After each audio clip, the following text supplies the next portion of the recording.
The Pygmalion effect is the phenomenon whereby higher expectations lead to higher performance.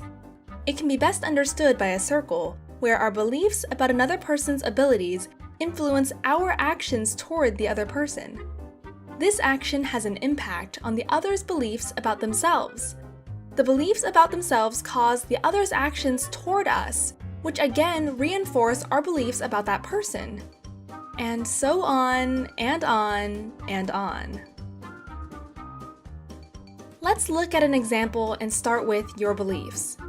Imagine you are the coach of a basketball team, and you observe your team on the first day. Chris and Joe are new members of your team. Chris reminds you of a famous player. Joe reminds you of an annoying boy from your high school years.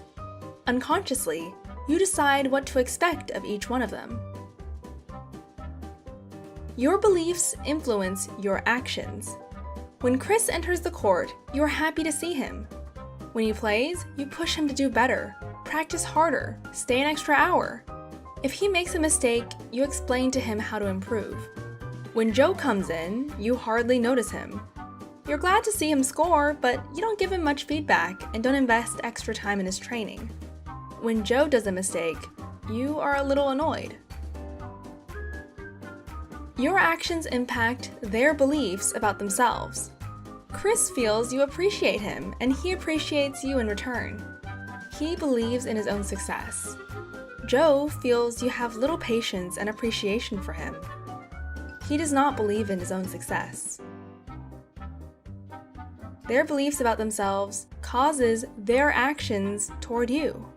Chris finds more and more joy in playing, and he never misses a training session. During the games, he gives 100% all the time. Joe finds less joy in playing than before and doesn't give his full effort in the games. He starts to miss the training sessions sometimes, which reinforces your beliefs about them. You see how Chris enjoys playing, how he trains hard and shows a fast increase in his performance. Joe seems not to be very motivated. His skills don't increase as much, and he starts to show up less. You knew it right away. Thank God your instincts were right. The Pygmalion effect is also known as the Rosenthal experiment, named after a research of Robert Rosenthal at Harvard.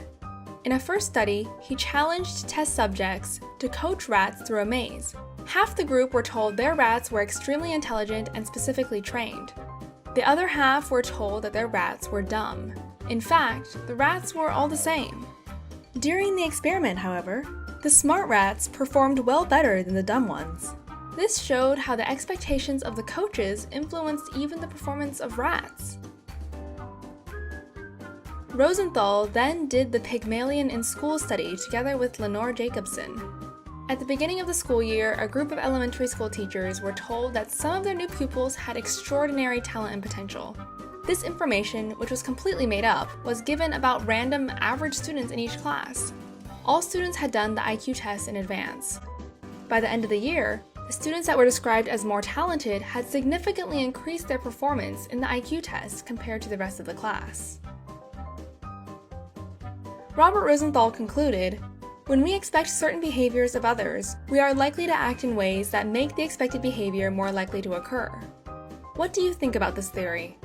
And if you believe it, is there a way to prevent ourselves from being shaped by others in a negative way?